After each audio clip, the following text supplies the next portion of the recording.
যেরকম কাফনের কাপড় নিয়ে এসেছি, 17 কোটি মানুষ কাফনের কাপড় নিয়ে রাস্তায় নামুক, এটা নিশ্চয়ই আপনারা চান না। আমাদের অন্তরের ভিতরে যে আগুন জ্বলেছে, আমরা চাই আপনারা এই আগুনের উত্তাপ উপলব্ধি করুন। আর সাবধান করে দিতে চাই, যদি এই আগুনের উত্তাপ আপনারা উপলব্ধি করতে ব্যর্থ হন, উপলব্ধি করতে না চান, পাত্তা দিতে না চান, তাহলে এই আগুন আপনাদের মসনদকে পুড়িয়ে ছারখার করে দেবে।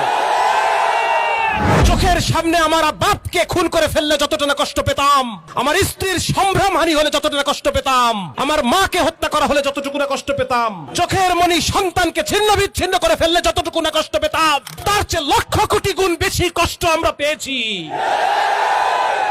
গোটা আন্দোলন তো অল্প কিছু মানুষের আন্দোলন ছিল, সেখান থেকে হাসিনাকে পালাতে হয়েছে। হাসিনা পাত্তা দেয় নাই বলে আজকে আপনারা যে 17 কোটি মানুষের অন্তরের আঘাতকে পাত্তা দিচ্ছেন না, এর পরিণতি কি হবে এটা তো আপনারাই আমাদের চেয়ে বেশি ভালো জানেন।